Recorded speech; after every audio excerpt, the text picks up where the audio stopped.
नमः समय साराय स्वानुभूत्या चकासिते चित्स्वभावाय भावाय सर्वभावान्तरक्षिते वन्दितु सर्वसिद्धे धूमचलमणोऽमं गतिं पत्ते भोक्ष्यामि समय पाहुड नमो सुध केवली बड़िरुं। समय सारथी ग्रंथादिराज, जहाँ अपन कुंद आचार्य भगवान के मंगलाचरण अर्थात पहली गाथा पर स्वाध्याय कर रहे हैं। और इस गाथा की टीका के स्वाध्याय में पहली 2 लाइनों का अपन ने अर्थ देखा कि आचार्य भगवान सब सिद्ध भगवंतों को नमस्कार कर रहे हैं, वंदितु सर्व सिद्धे, और अपनी आत्मा में मैं जीव हूँ और पर की आत्मा में सिद्धत्व की स्थापना, सब जीव हैं ऐसा। अभी क्या बोल रहे हैं? भाव और द्रव्य स्तुति से, मेरे ख्याल से द्रव्य और भाव स्थिति का अर्थ भी सबको समझ में आ गया होगा, है ना। अपन सीधा सीधा अर्थ करें तो द्रव्य स्थिति तब तक है जब तक बंद हो रहा है ना। देवशास गुरु का लक्ष्य है, हे प्रभु आप कैसे वीतरागी हो, तो इसमें पुण्य बंद होता है, शुभ भाव होने से पुण्य बंद है ना। और फिर आत्म स्वरूप में सविकल्प दशा में आता है, अपने ज्ञान का बारंबार मैं कैसा हूँ, ये जो विकल्पात्मक दशा है, यहाँ पर भी पुण्य का बंद होता है ना। तो तब तक द्रव्य स्थिति है, और जहां ज्ञान स्वभाव में थिर हुआ और वहां निर्जरा हुई, आनंद की प्रकटता हुई, अतीन्द्रिय आनंद प्रकट हुआ, इसका नाम है भाव स्तुति। और अपन ने विस्तार से चर्चा कर ली कि एक तो एकांत द्रव्य स्तुति, जहाँ कुछ भगवान के स्वरूप का पता नहीं है, अकेले वचन की और काया की क्रिया हो रही है, तो वो तो स्थूल बिल्कुल द्रव्य स्तुति है। ये सब बराबर से समझना। अभी क्या कह रहे हैं कि समय नामक प्राभत का भाव वचन और द्रव्य वचन से परिभाषण व्याख्यान प्रारंभ करते हैं।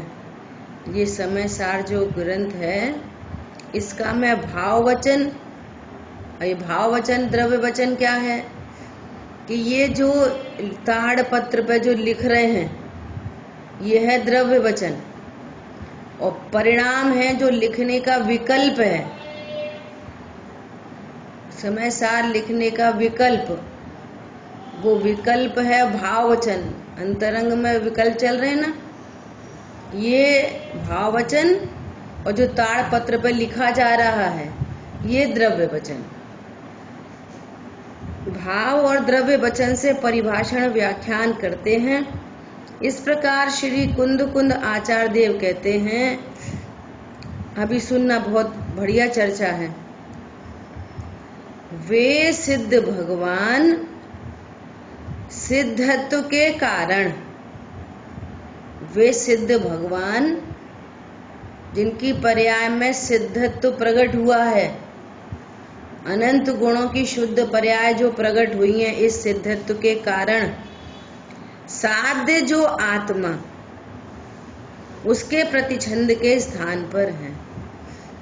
अर्थात जिस आत्मा को हमें जानना है, हमें सुखी होना है, तो हमें जिस आत्मा को जानना है, कह रहे हैं उसके प्रतिछंद के स्थान पर है, उस आत्मा का ये एग्जाम्पल है, ऐसा समझना। प्रतिछंद के स्थान पर है। मतलब मैं जो शुद्ध आत्मा हूँ वो कैसा हूँ, जैसे सिद्ध भगवान है। तो सिद्ध भगवान साध्य आत्मा के लिए एग्जाम्पल हैं, प्रतिछंद के स्थान पर हैं, प्रतिबिंब हैं, ऐसा है ना। कैसे हैं? जिनके स्वरूप का संसारी भव्य जीव चिंतन करके, जिनके स्वरूप का कौन चिंतन करके? संसारी भव्य जीव। जो अभव्य होंगे ना वो चिंतन नहीं करेंगे, वो भगवान के स्वरूप को ही नहीं जानेंगे, भले पूजा पाठ करेंगे। भव्य जीव, देखो शर्त लगाई है, भव्य जीव, जिनके स्वरूप का संसारी जीव, संसारी भव्य जीव चिंतन करके उनके समान अपने स्वरूप को ध्याकर उन्हीं के समान हो जाते हैं। यह प्रतिछंद के स्थान पर कि सिद्ध भगवान के स्वरूप को जानकर, अनंत भगवान है ना, तो अनंत भगवान को तो अभी देह दिख रही है, परम औदारिक शरीर संयोग में है। सिद्ध भगवान को तो वो संयोग भी छूट गया। अनंत भगवान को अभी अघाती कर्म मौजूद है और सिद्ध भगवान को संयोग छूट गया, कर्म, सर्व कर्मों का संयोग छूट गया सिद्ध भगवान को, है ना। और कषाय तो अनंत भगवान को भी नहीं है और सिद्ध भगवान को भी नहीं है। तो सिद्ध भगवान के स्वरूप को जानकर ये पता चलता है कि शरीर कभी भी आत्मा का नहीं होता। ये सिद्ध हो गया सिद्धत्व के कारण। तो मैं भी उनके स्वरूप का विचार करके, विचार करो सिद्ध भगवान के स्वरूप का कि वे सिद्ध भगवान कैसे हैं, विचार करो। यदि आत्मा देह से सहित होता तो सिद्ध भगवान को भी देह होती। सिद्धत्व के कारण हैंस प्रूव्ड क्या कि देह कभी भी आत्मा की होती नहीं, सर्व कर्मों से रहित हो गए। हैंस प्रूव्ड, सिद्धत्व के कारण आत्मा कर्मों के साथ बंधा नहीं है, ऐसा। जिस आत्मा को हमें जानना है, कितनी गजब बात है। कषाय आत्मा का स्वभाव नहीं है, तो मैं कैसा हूं? सिद्धों के समान वर्तमान में। जो सिद्ध पर्याय है ना, सिद्ध पर्याय अनंत गुणों की शुद्ध पर्याय, वे हैं कार्य समय सार और मैं हूं कारण समय सार। वे सिद्ध पर्याय का कारण ये शुद्धात्मा है। इसका अर्थ है कि मैं सिद्धों के समान हूं। जैसे सिद्ध भगवान द्रव्य कर्म, भाव कर्म, नो कर्म रहित हैं, ऐसा मैं भी वर्तमान में द्रव्य कर्म, भाव कर्म, नो कर्म रहित हूं। किसको देख के बोल रहे हैं? समय सार को देखकर, उनके समान अपने स्वरूप को ध्याकर। वर्तमान में भले शरीर है, भले ही कर्म का संयोग है, वे तो हैं ही भिन्न जाति के द्रव्य, विजातीय द्रव्य, और जो अपनी ही पर्याय में अज्ञान मोह राग द्वेष का उत्पाद व्यय हो रहा है, ये भी कोई मेरा त्रिकाल स्वरूप नहीं।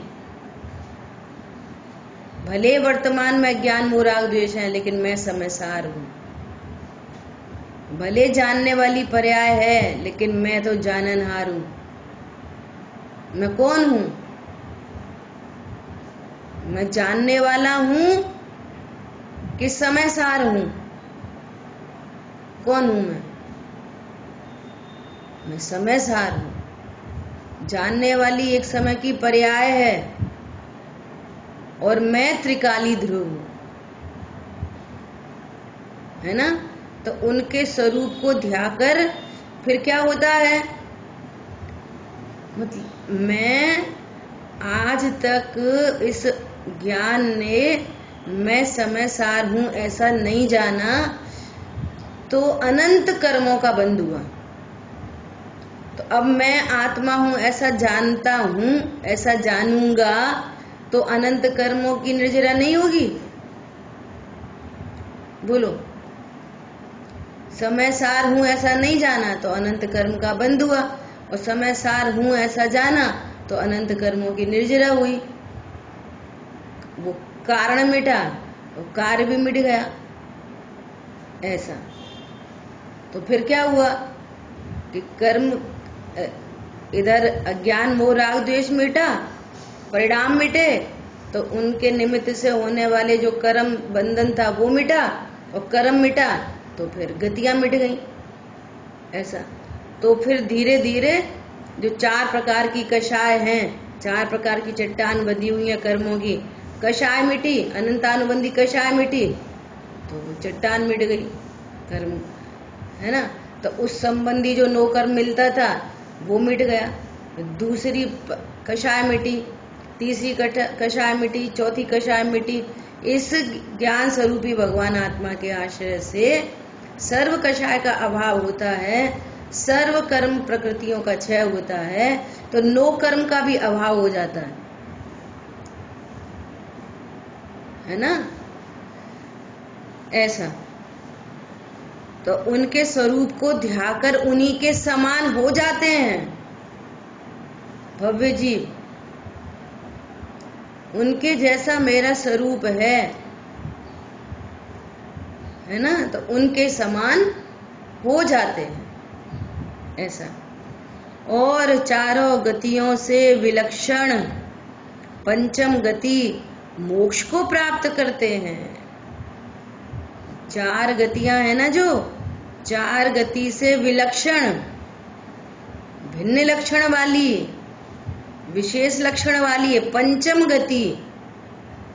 पंचम गति, अब गति के नाम पर क्या दिखाई दे रहा है? यहाँ पर कल भी चर्चा आई थी, परसों भी, गतिम पत्ते ना। गति क्या है? गति जीव की अवस्था विशेष को गति कहते हैं। वो सिद्ध मोक्ष गति को प्राप्त करते तो ये ऊपर मोक्ष नहीं देखना, वो तो उस स्थान पे 6 द्रव्य हैं, और जिन जीवों को मोक्ष प्राप्त होता है वो उस स्थान ऊर्ध्वगमन से उस स्थान पर जाते हैं, तो उस स्थान को भी उपचार से मोक्ष कहते हैं। वास्तव में तो उस स्थान पर भी 6 ही द्रव्य हैं। समझ आई बात? मोक्ष गति को प्राप्त होते हैं अर्थात अपनी अवस्था में पूर्ण शुद्ध पर्याय प्रकट होती हैं, इसका नाम है मोक्ष गति। मोक्ष गति क्या है? अपनी पर्याय में पूर्ण शुद्धता का प्रकट होना, वो है मोक्ष गति को प्राप्त करते हैं। अनंत ज्ञान, अनंत सुख, अनंत वीर्य, है ना, ऐसी पर्याय प्रकट होती हैं। अनंत काल तक अनंत ज्ञान के द्वारा अनंत सुख को भोगते हैं, इसका नाम है मोक्ष गति। अब कोई कर्म का बंधन नहीं, कोई कर्म का उदय नहीं, कोई दुख नहीं, कोई इसका करना उसका करना, इसका मिटाना इसका रखना, कोई परिणाम नहीं। बोलो, एक परिचय करने की बात है, लेकिन ये तो विलक्षण है, विशेष लक्षण वाली। ऐसा नहीं है कि हमें जो सुख होता है ना उससे अनंत गुना सुख है। जैसे चक्रवर्ती आदि को सुख होता है ना, उससे अनंत गुना सुख है। जैसे इंद्रों को सुख होता है ना, उससे भी अनंत गुना सुख है सिद्ध भगवान को। ऐसा नहीं है, इसकी जाति न्यारी है, विलक्षण जाति का सुख है, वहाँ अतीन्द्रिय सुख है। जो यहाँ सुख देखा जाता है, विषय भोगों के माध्यम से होने वाला जो सुख कहा जाता है, जिसको इंद्रिय सुख कहते हैं, और वो अतीन्द्रिय सुख है, उसकी जाति भिन्न है। देखो जैसे मान लिया आप कहीं गए और वहां पर आपको बहुत काम करना पड़ रहा है, समझने की बात है ना, और फिर आपकी जिम्मेदारी किसी और ने ले ली, या आप कहीं वापस दूसरी जगह आ गए, अब वहां पर थोड़ा सा कम काम है, तो जो कम काम है जहां पर, तो वहां पर आपको आकुलता कम होने से सुख जैसा लगता है कि नहीं लगता? अरे अब तो थोड़ा यहाँ निराकुल है। ऐसे समझो कि जहां पूर्ण निराकुलता हो तो वो कैसा सुख होता होगा, बोलो। इंद्रियां है नहीं और ज्ञान पूरा है, अतीन्द्रिय ज्ञान है। इसका अर्थ क्या है? मैं इंद्रियों से नहीं जानता, अभी नहीं जानता इंद्रियों से। बोलो, विषय भोग है नहीं और पूरा आनंद है, अनंत आनंद है। इसका अर्थ है कि विषय भोगों से आनंद नहीं होता। हमें तो लगता है, जो लग रहा है वो तुम्हारी पर्याय है, वो पुद्गल में से नहीं आई। और धन संपदा आदि है नहीं और पूरी प्रभुता है। बोलो, इंद्रादिक चरणों में न तो हूं, ऐसे हैं सिद्ध भगवान, है ना। तो इनके स्वरूप, उनके स्वरूप समान अपने स्वरूप को ध्याकर उन्हीं के समान हो जाते हैं और चारों गतियों से विलक्षण पंचम गति मोक्ष को प्राप्त करते हैं। अब चार गति क्या है? ये पंचम गति कैसी अवस्था है? पूर्ण शुद्ध पर्याय प्रकट हुई। यह पंचम गति सुखमयी अवस्था है, ये जीव की पर्याय में उत्पन्न होते हैं, पूर्ण सुखमयी अवस्था है ना। तो वह पंचम गति स्वभाव से उत्पन्न हुई है। ये पंचम गति किससे उत्पन्न हुई है? स्वभाव से उत्पन्न हुई है। अनंत सुख स्वभाव के आश्रय से उत्पन्न हुआ है। क्यों? स्वभाव सुखमयी है, मेरा स्वभाव पूर्व से ही सुखमयी है। उस सुखमयी स्वभाव को जाना नहीं, उस सुखमयी स्वभाव को माना नहीं, है ना। इसलिए परिणति में अनंत दुख प्रकट हुआ। और जिसने उस सुखमयी स्वभाव को जाना, उसका विश्वास हुआ, उसकी प्रतीति आई, तो उसका आनंद हुआ, और फिर ये आनंद की वृद्धि हुई, फिर विशेष वृद्धि हुई, और फिर अनंत काल के लिए वो आनंद प्रकट हो गया। किसके आश्रय से? कि यह पंचम गति स्वभाव से उत्पन्न हुई है। विचार कर लो, देखो, अस्थि करो फिर नास्ति, नास्ति होती है ना तो अस्थि मजबूत होती है। ऐसा बोलते हैं ना कि मुनि बने बिना मोक्ष नहीं होता, मुनि बने बिना मोक्ष नहीं होता। तो मुनि अर्थात क्या? तो मुनि के नाम पर हमें क्या दिखाई देता है? नग्न दिगंबर शरीर। तो नग्न दिगंबर शरीर से मोक्ष होता है? बोलो, 28 मूल गुण के परिणाम से मोक्ष होता है?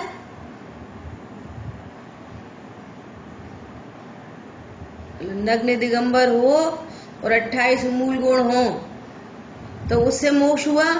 मुनि बने बिना मोक्ष नहीं होता। तो पहले समझो मुनि किसे कहते हैं। मुनि अर्थात, मुनि अर्थ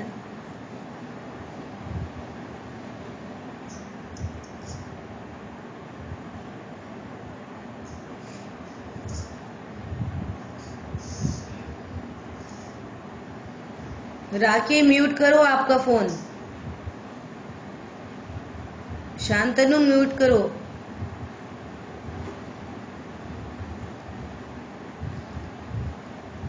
मुनि अर्थात क्या? बोलो। जो मनन करे सो मुनि। साधु अर्थात क्या? जो स्वरूप की साधना करे सो साधु, है ना। निर्ग्रंथ अर्थात क्या? जिस ज्ञान में कोई ग्रंथि नहीं हो। किसकी? द्रव्य कर्म, भाव कर्म, नो कर्म की ग्रंथि नहीं। जो ज्ञान ऐसा जाने परमाणु मात्र मेरा नहीं, नास्ति से और अस्ति से जो ज्ञान ऐसा जानता है मैं समय सार हूं। अभी बात हुई थी ना कि संसारी भव्य जीव उनके समान अपने स्वरूप को ध्याकर मैं समय सार हूं, है ना। मैं समय सार हूं ऐसा ज्ञान, विश्वास और अपनी शुद्धता का आनंद, सुसम्यक चारित्र, ऐसा चौथा गुण स्थान प्रकट हुआ। अनंतानुबंधी कषाय का अभाव हुआ, मिथ्यात्व का अभाव हुआ, है ना। और इसी के आश्रय से, इस स्वभाव के आश्रय से, इसी स्वभाव के आश्रय से सुख की वृद्धि हुई, पंचम गुण स्थान वर्ती हुए, और इसी के आश्रय से विशेष वृद्धि हुई तो मुनिपना हुआ। तो मुनिपना किससे हुआ? स्वभाव के आश्रय से। और जो मुनि बनते हैं स्वभाव के आश्रय से, जिनको तीन कषाय चौकड़ी का अभाव होता है और फिर वे छपक क्षणी आरोहण करते हैं तो वे अनंत सिद्ध दशा को प्राप्त करते हैं। इसका अर्थ है कि मुनि बने बिना मोक्ष नहीं होता। मुनि अर्थात स्वभाव के आश्रय से जिनकी परिणति में तीन कषाय चौकड़ी का अभाव हुआ है उनका नाम है मुनि। ज्ञान, ध्यान, तपोरक्ता, जिनको दूसरा कोई काम नहीं है, ज्ञान और ध्यान, उनको मुनि कहते हैं। उस द्रव्य गुण पर्यायमयी जीव वस्तु को मुनि कहते हैं। समझ में आ रही है? देह को मुनि नहीं कहते। देह संयोग में है, नग्न दिगंबर देह संयोग में है, तो संयोग में होने से, असद्भुत व्यवहारने से कहा जाता है। और चूंकि अभी पूरा राग मिटा नहीं है तो संजुलन संबंधी राग मौजूद है, तो उस राग में 28 मूल गुण के परिणाम होते हैं, तो उसको भी उपचार से मुनि कहते हैं। मुनि तो वास्तव में जीव वस्तु है। कैसी जीव वस्तु? कैसी जीव वस्तु? जिनके उत्पाद व्यय में तीन कषाय चौकड़ी के अभाव की वीतरागता है, जिनकी पर्याय में प्रचुर वीतरागता के जो धारी हैं वे मुनि हैं। इसका अर्थ है मुनि बने बिना मोक्ष नहीं होता। अभी मुनि कैसे बनते हैं? कि स्वभाव के आश्रय से, जो यहाँ बात कही जा रही है वह पंचम गति स्वभाव से उत्पन्न हुई है, अर्थात देह की नग्नता से नहीं उत्पन्न हुई है पंचम गति। 28 मूल गुण से नहीं हुई है पंचम गति, स्वभाव के आश्रय से पंचम गति हुई है। इसलिए ध्रुवत्व का अवलंबन करती है। इसलिए ध्रुव स्वभाव के आश्रय से प्रकट हुई है ना, इसलिए ध्रुवत्व का अवलंबन करती है। गजब बात है। अभी देखो, चारों गतियां पर निमित्त से होती हैं, इसलिए ध्रुव नहीं किंतु विनाशिक हैं। चार गतियां कैसे होती हैं? चारों गतियों में कर्म रुला रहे हमको, कर्म लेके जा रहे नरक में, कर्म लेके जा रहे स्वर्ग में, कर्म ने मन मनुष्य बना दिया, कर्म त्रियंच गति बना दिया कर्म ने। बोलो, चारों गतियां पर निमित्त से होती हैं।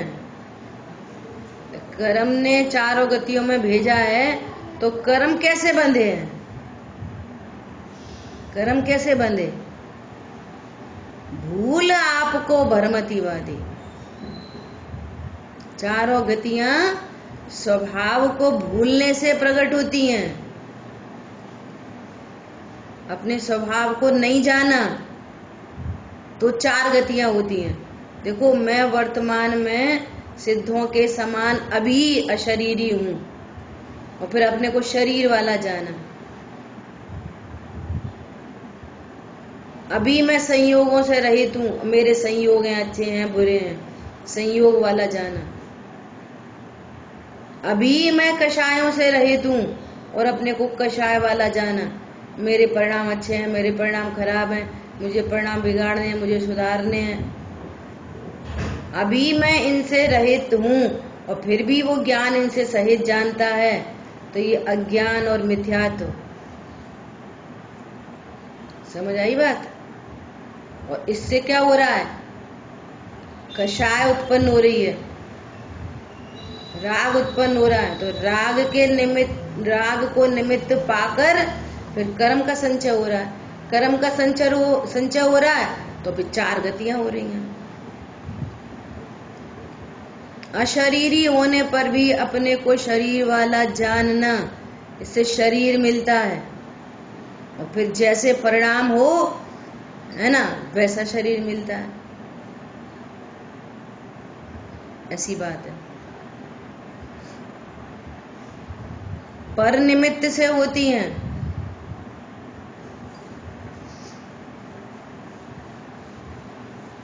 ज्ञान पर का लक्ष्य करता है, पर कराता नहीं है। निमित्त शब्द लिखा है ना, पर निमित्त से होती हैं। ये ज्ञान पर निमित्त क्या है कि ये अपने को शरीर वाला जान रहा है, अपने को कर्म वाला जान रहा है, कषाय वाला जान रहा है, उसका लक्ष्य करता है। इससे मैं सुखी होता हूं, इससे दुखी होता हूं, इसलिए ये चार गतियां होती हैं। और अस्थि से कहो कि अपने स्वभाव को नहीं जानता। परिणति में जितने भी दुख हो रहे हैं, है ना, तो वो क्यों उत्पन्न हो रहे हैं? मैं समय सार हूं ऐसा नहीं जाना, ऐसा नहीं माना, और अपने अविनाशी पने का आनंद नहीं है, अपनी शुद्धता का आनंद नहीं है ना, अपने मैं शरीर से रहित हूं ऐसा अपने अशरीरी पने का आनंद नहीं है। मैं गोरा हूं, मैं काला हूं, मैं मोटा हूं, मैं पतला हूं। समझ आई बात? इसलिए चार गति खड़ी हो रही है। कहाँ? पर्याय में ही। गति अर्थात अब जीव की अवस्था विशेष को गति कहते हैं ना, तो ये पर्याय में ही है। ये सब बाहर की गति को तो उपचार से गति कहते हैं। मनुष्य गति क्या है? मनुष्य गति मतलब मनुष्य संबंधी आकार, आत्मा के प्रदेशत्व गुण की विकारी पर्याय, और मनुष्योचित परिणाम, इन दोनों को मिला के कहते हैं मनुष्य गति जीव की। और जब ऐसे परिणाम और ऐसा आकार होता है तो उस आकार रूप ऐसे ही देह का नाम कर्म के अधीन वो देह का संयोग बनता है, तो उसको असमान जाति द्रव्य पर्याय कहते हैं। तो कहते हैं ये मनुष्य है ना। ये देह को मनुष्य, तो देखो, न तो अकेली देह को मनुष्य कहते हैं और न अकेले जीव को। ये असमान जाति द्रव्य पर्याय को मनुष्य कहते हैं। लेकिन अपन भेद विज्ञान करें तो वो जीव की अवस्था, जो मनुष्यपन है, जीव की अवस्था है, वो क्या चीज है? तो वहां पर भी दो चीजें हैं जीव में। देह से भिन्न जीव देखेंगे, मनुष्य गति देखेंगे, तो वो क्या है कि एक तो व्यंजन पर्याय, जी प्रत्येक द्रव्य में 6 सामान्य गुण होते हैं। अस्तित्व, वस्तुत्व, प्रदेशत्व, प्रमेयत्व, अगुरु लघुत्व और क्या, द्रव्यत्व, है ना। क्रम से नहीं बोले, ऐसे 6 सामान्य गुण है। उसमें एक गुण है प्रदेशत्व गुण। तो प्रदेशत्व गुण का क्या कार्य है कि वो प्रत्येक द्रव्य को कोई आकार देता है। प्रत्येक द्रव्य का अपना आकार है। जैसे धर्म द्रव्य है, उसका क्या आकार है कि जब 3 लोग है ना, ऐसा वो उसका आकार है और कभी अदलता बदलता नहीं है। और उन धर्म आकाश काल में अशुद्धता का प्रसंग नहीं बनता, इसलिए वो उनकी शुद्ध व्यंजन पर्याय है। और यहाँ परिणामों के अनुसार गति बदलती रहती है ना। तो आकार बदलता रहता है, और आकार बदलता रहता है कर्म सापेक्ष, तो इसको विभाव व्यंजन पर्याय कहते हैं। तो कोई ना कोई आकार है ना। तो ये मनुष्य आकार, तो ये क्या है, विभाव व्यंजन पर्याय। और परिणाम कैसे होंगे, परिणाम कैसे उत्पन्न होंगे, मनुष्योचित परिणाम उत्पन्न होंगे। तो इसको कहते हैं मनुष्य गति। और त्रियंच गति क्या है, त्रियंच गति कि वैसा आत्मा का आकार और वैसे परिणाम। जैसे मान लिया कुत्ता है, वो त्रियंच गति का जीव है। तो जो बाहर में शरीर दिखाई दे रहा है ना, वो तो पुद्गल की रचना है। और अंतरंग में जीव में क्या क्या चीजें हैं कि वो ऐसा उसका आकार, वो विभाव व्यंजन पर्याय, और फिर उसके परिणाम हो रहे हैं। अब कोई समझो 1 साल का कुत्ता हो, 1 साल का बच्चा हो, तो कैसे परिणाम होंगे।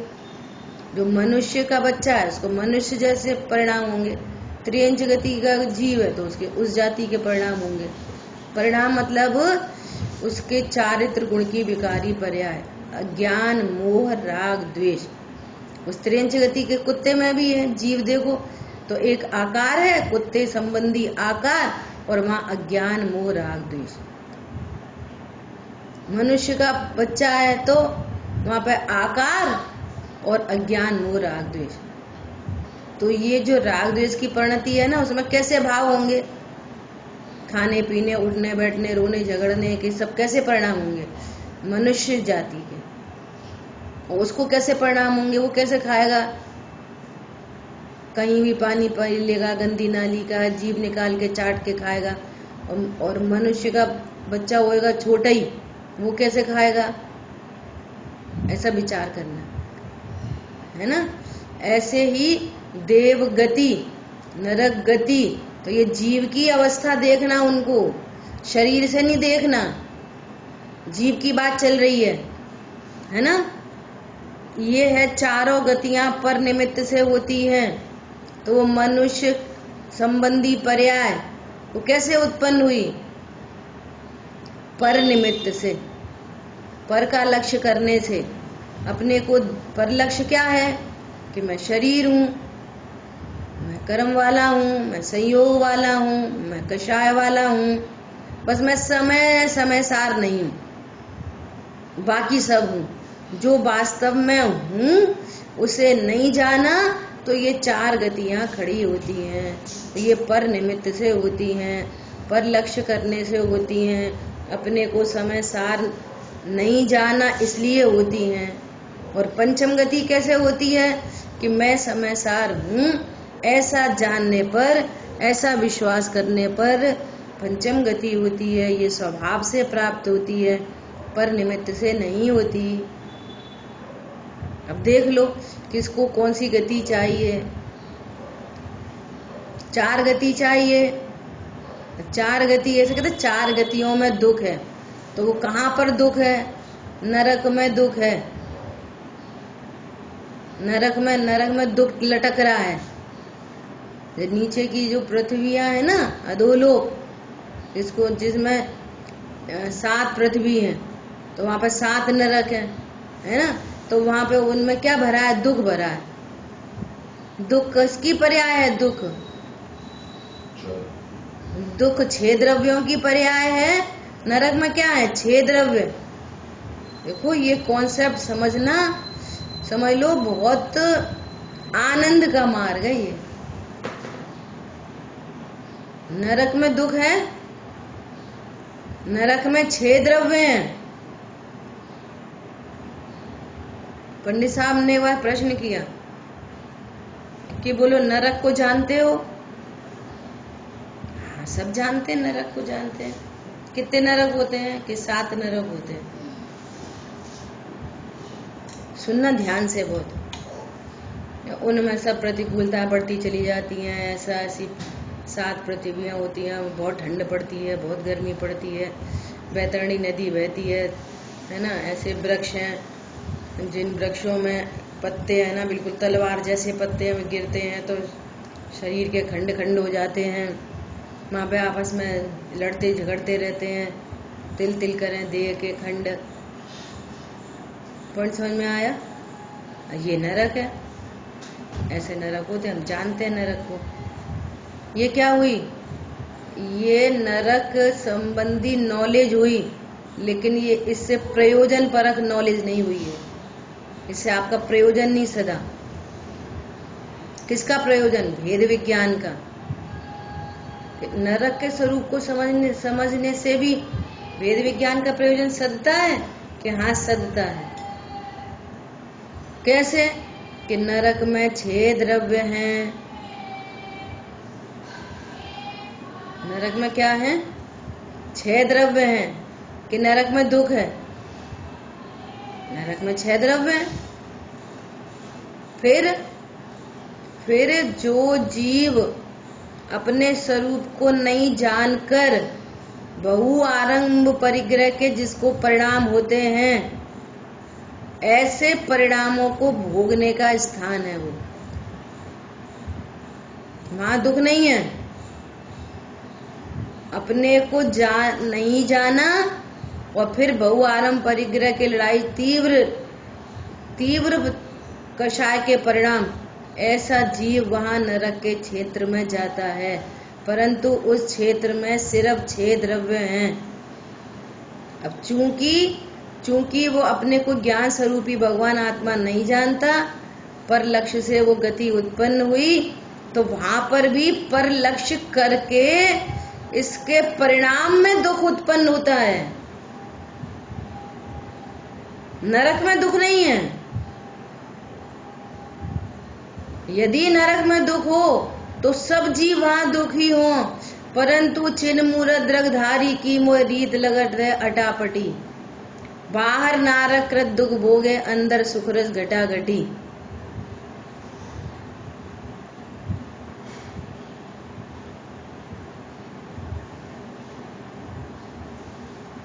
बहुआरंभ के कुछ उदाहरण ऐसे हैं कि जिनका चित्त परिग्रह में ही लगा रहता है। ये पर मेरा है, ये पर पदार्थ मेरा है, ये पर पदार्थ मेरा है ना।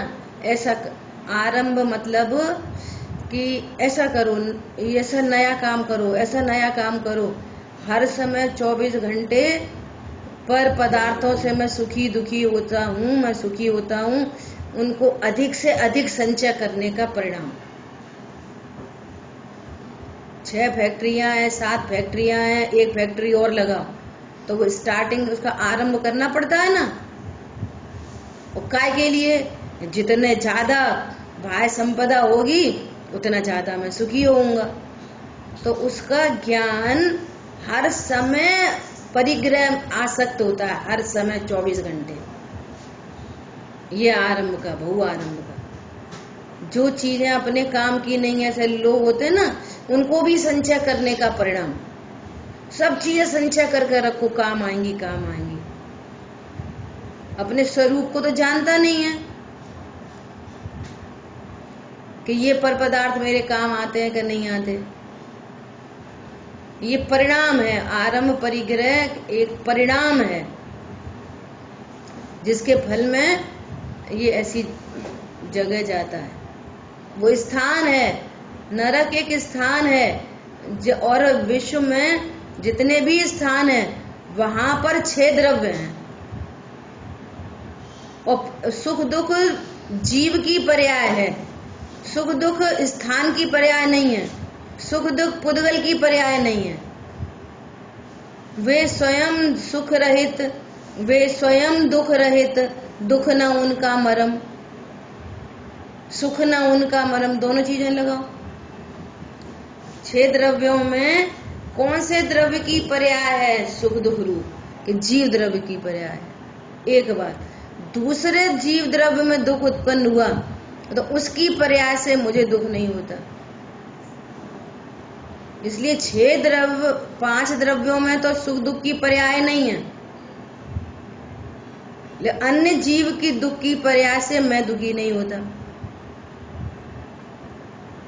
और वहां पे कह रहे हैं तिल तिल करें देह के खंड, और ये समझता है मेरे खंड करेंगे, मुझे काटा पीटा जाएगा। भैया तुम तो ज्ञान स्वरूपी भगवान आत्मा हो, अमूर्तिक प्रदेशों का पुंज हो, तुम्हारे को कौन काट सकता है? अभी पर में चर्चा हुई थी ना कि वो इतना हाथ काटना पड़ा, तो हाथ काट दिया, हाथ काट दिया तो फिर आत्मा के प्रदेश भी कट गए हाथ के साथ। बोलो कोई का इतना हाथ काट दिया जाए तो उतने आत्मा के प्रदेश भी कट जाएंगे, तो प्रदेश कट जाने से उसका ज्ञान कम हो जाएगा। इसका मतलब क्या है?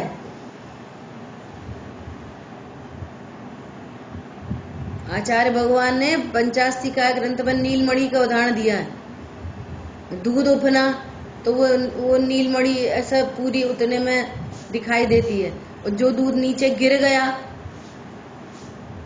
तो नीलमणि अपने में ही संकुचित हो जाती है, उसकी आभा, उसका प्रकाश। ऐसे आत्मा, अब विचार तो करना चाहिए कि मेरे को नरक में काटा पीटा जा सकता है कि नहीं? बोलो, मेरे को पता नहीं है तत्व ज्ञान करने से कितना सुख होता है। वर्तमान में तत्व ज्ञान से मोह मंद होता है, कषाय मंद होती है। ऐसे ऐसे बहुआरंभ परिग्रह के परिणाम मंद होते जाते हैं। छल कपट मायाचारी के परिणाम में मंदता आती है, और मंद होते हुए टूट जाते हैं। मोह की चट्टान टूटी, शांति निर्जर बहरा। ये आनंद का मार्ग है। ऐसा विश्वास कि ये स्वाध्याय करने से, समय सार की स्वाध्याय करने से, निज समय सार भगवान आत्मा का निर्णय करने से मुझे भी पंचम गति की प्राप्ति होगी। पर निमित्त से होने वाली चारों गतियों का निराकरण होगा। मेरी परिणति में कोई ऐसी गति नहीं होगी। अवस्था तो रहेगी, जीव की अवस्था विशेष को गति कहते हैं। तो अवस्था कैसी होगी? पूर्ण शुद्ध परिणति, पूर्ण सुखमयी परिणति, पूर्ण आनंदमयी परिणति, जिसको पंचम गति कहते हैं। ऐसा पंचम गति, यहाँ आत्म प्रदेशों में पंचम गति हुई ना, तो ऐसा गति, ऐसा जीव उस पंचम गति पौष कॉलोनी में रहता है, जिसको सिद्ध क्षेत्र कहते हैं। और जिसके परिणामों में ऐसे बहुआरंभ परिग्रह के भाव होते हैं, वो नरक गति में रहता है। वो स्थान है, अपने परिणामों को भोगने के स्थान हैं, पर उन स्थानों में सुख दुख नहीं होता। स्वर्ग में सुख है। मिथ्या दृष्टि जीव स्वर्ग आदि में जाते हैं तो वहां पर भी अपनी उनकी पर्याय में उनकी गति स्वर्ग गति, वहां पर भी सम्यक्त के बिना दुख ही पाते हैं। सम्यक दर्शन बिन दुख पाए। देवगति में भी यदि चला जाए तो वहां भी सम्यक्त के बिना दुख पाते हैं। सम्यक्त के बिना अर्थात भेद विज्ञान के बिना, तत्व ज्ञान के बिना, तत्व निर्णय के बिना, अर्थात मैं समय सार हूँ ऐसा जाने बिना वहां पर भी परिणति में दुख उत्पन्न होता है। उपचार से कहते हैं कि वहां पर सुख है, तो समझना चाहिए। चारों गतियां पर निमित्त से होती हैं, इसलिए ध्रुव नहीं किंतु विनाशी हैं। और वे गति ध्रुव नहीं है, विनाशी है। कभी मनुष्य गति, कभी देव गति, कभी त्रियंच गति, कभी नरक गति, ऐसे परिणाम बदलते रहते हैं। तो गतियां वे स्थान बदलते रहते हैं। परिणाम बदले, कर्म बदले, कर्म बदले, नो कर्म बदला।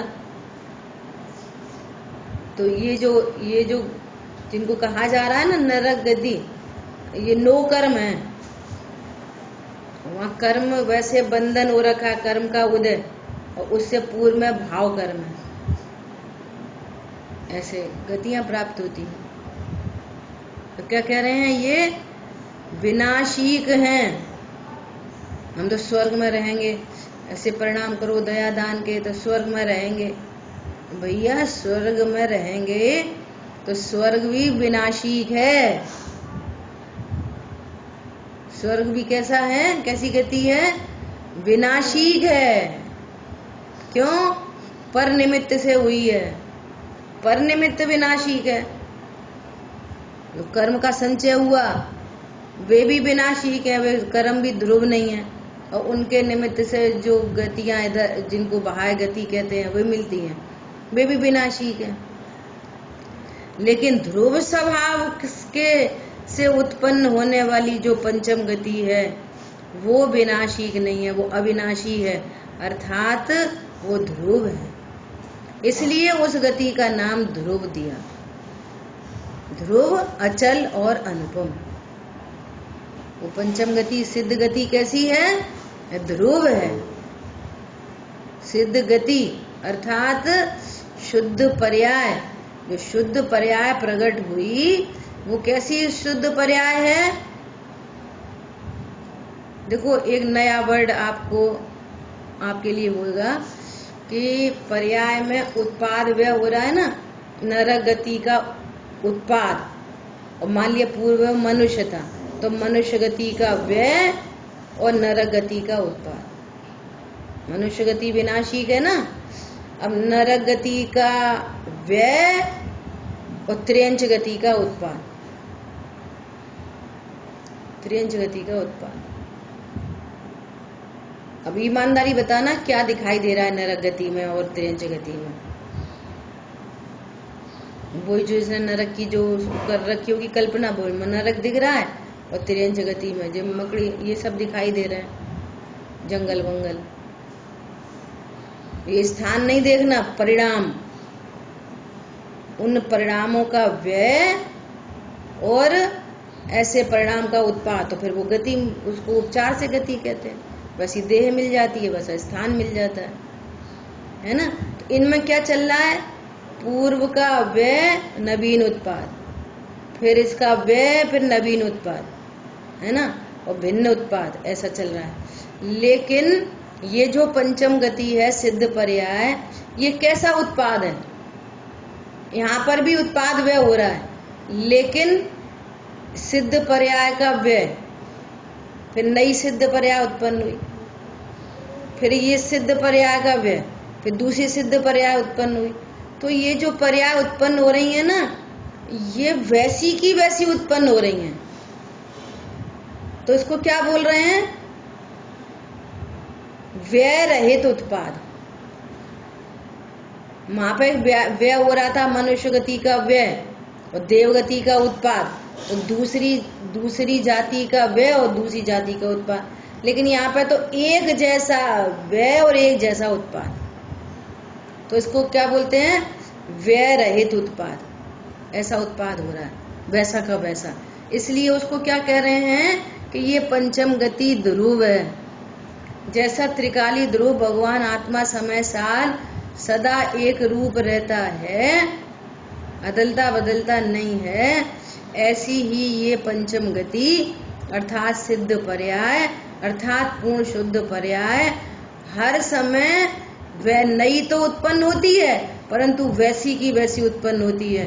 और वो कैसी उत्पन्न होती है, दो एंगल, वैसी की वैसी उत्पन्न होती है, इसलिए ध्रुव, अदलेगी बदलेगी नहीं। और ध्रुव स्वभाव जैसी होती है, इसलिए ध्रुव, जैसा ध्रुव है वैसी होती है ना। तो इसलिए उसको क्या बोल रहे हैं कि ध्रुव विशेषण से पंचम गति में इस विनाशिकता का व्यवच्छेद हो गया। सिद्ध पर्याय कैसी है? ध्रुव है, अचल है, अनुपम है, वे सिद्ध भगवान है ना। तो अब ध्रुव का अर्थ हुआ, ध्रुव अर्थात जो कभी बदलेगी नहीं। बाकी चार गतियां विनाशिक हैं, वे अदलती बदलती रहती हैं, कोई परमानेंट किसी गति में नहीं रहता। अजय भैया का प्रश्न है कि ज्ञान तो बदलता रहता होगा। देखो, वे केवल ज्ञानी परमात्मा को तीन लोक एक साथ एक जैसा दिखाई दे रहा है, एक साथ एक जैसा, है ना। तो अगली पर्याय में कैसा दिखेगा?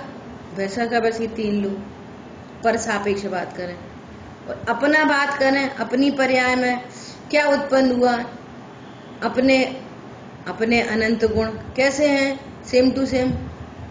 अगली पर्याय में कैसे रहेंगे? Same to same. असंख्यात प्रदेश, अनंत शक्ति, अनंत धर्म युगल, बदलेंगे? नहीं बदलेंगे। ज्ञान की पर्याय बदलेगी? वो तो एक साथ जान रहे हैं, अपने को भी एक साथ जान रहे हैं, अपने अनंत गुण शक्ति धर्म युगल को एक साथ जान रहे हैं, असंख्यात प्रदेश को। तो वे बदलते नहीं है, तो ज्ञान की पर्याय नहीं बदलती। लोक की तरफ से कहो तो अभी अपन मंदिर में थे, अभी घर आ गए, तो ये बदलाव हुआ, यहाँ बदलाव हुआ अपने में। तो केवल ज्ञान की पर्याय तो एक साथ ही देख रही है ना। आपकी भविष्य की पर्याय को भी वो अभी देख रही है, भूतकाल की पर्याय भी जानने में आ रही है उनके, और वर्तमान की पर्याय भी जानने में आ रही है। त्रिकाल एक द्रव्य की त्रिकालवर्ती पर्याय को एक साथ जान रहे हैं ना, एक द्रव्य की। अगर थोड़ा सा फर्क कहो तो ये फर्क कहो कि जो भूतकाल था, जो वर्तमान है सो भूत हो गया, और जो भविष्य था सो वर्तमान हो गया। इस अंतर को कहो तो कहो। आपने नया मैसेज देखा, वो जल्दी से स्वैप हो गया, देखा नहीं कि क्या था, फिर से भेजो आप।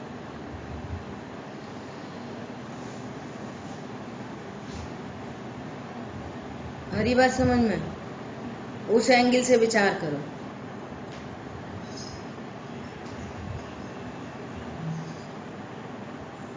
हाँ, अभी बात बोली ना कि जैसे अभी थोड़ी देर पहले मंदिर में थे और अब घर आ गए, तो अपन में बदलाव हुआ ना। केवली परमात्मा तो त्रिकालवर्ती पर्यायों को एक साथ जान रहे हैं, एक समय में सर्व जीवों की, सर्व द्रव्यों की। कोई पुद्गल अभी बादल अभी यहाँ थे और फिर वहां पहुंच गए, फिर वहां पहुंच गए, अभी बारिश हुई, अभी धूप आई। तो वो तो त्रिकालवर्ती पर्यायों को जान रहे हैं ना, प्रत्येक की। तो अदला बदली यदि कही जाए तो ऐसी कह सकते हैं। कैसी? कि जो अभी वर्तमान है वो उसको वो पहले उन्हें भूतकाल में देखा, वर्तमान में देखा। इसका भेद कहो तो कहो, लेकिन उनके ज्ञान में तो त्रिकालवर्ती पर्याय जानने में आ रही है ना, एक ही समय में सर्वद्रव्यों की। तो क्या अदला बदली हुई? और इतनी अदला बदली कहो तो कहो, और उनके अपने द्रव्य में कोई अदला बदली नहीं हो रही है। अपने असंख्यात प्रदेश, अपनी अनंत शक्ति, अपने अनंत धर्मयुगल, अपनी पर्याय। समझ आई बात? ऐसा समझने की बात है, इसलिए उसको ध्रुव का विशेषण कहा है। अब कल क्लास शुरू होने से पहले ये ध्रुव शब्द का अर्थ हमें आप लोग बताएंगे। मंगलाचरण के बाद तुरंत अपने आप अनम्यूट करके ध्रुव का क्या अर्थ है ये आप बताएंगे, फिर अपन आगे पढ़ाई करेंगे। ठीक है।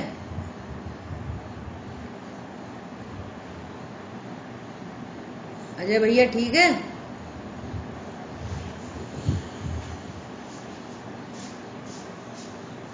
चलो। जिन वाणी के ज्ञान से सोझे लोकालोक, सो वाणी मस्तक नमो सदा देत हूँ लोक। बोलिए द्वाशांग मई जिनवाणी माता की जय हो। नहीं तो आप मैसेज करके भी डाल सकते हो।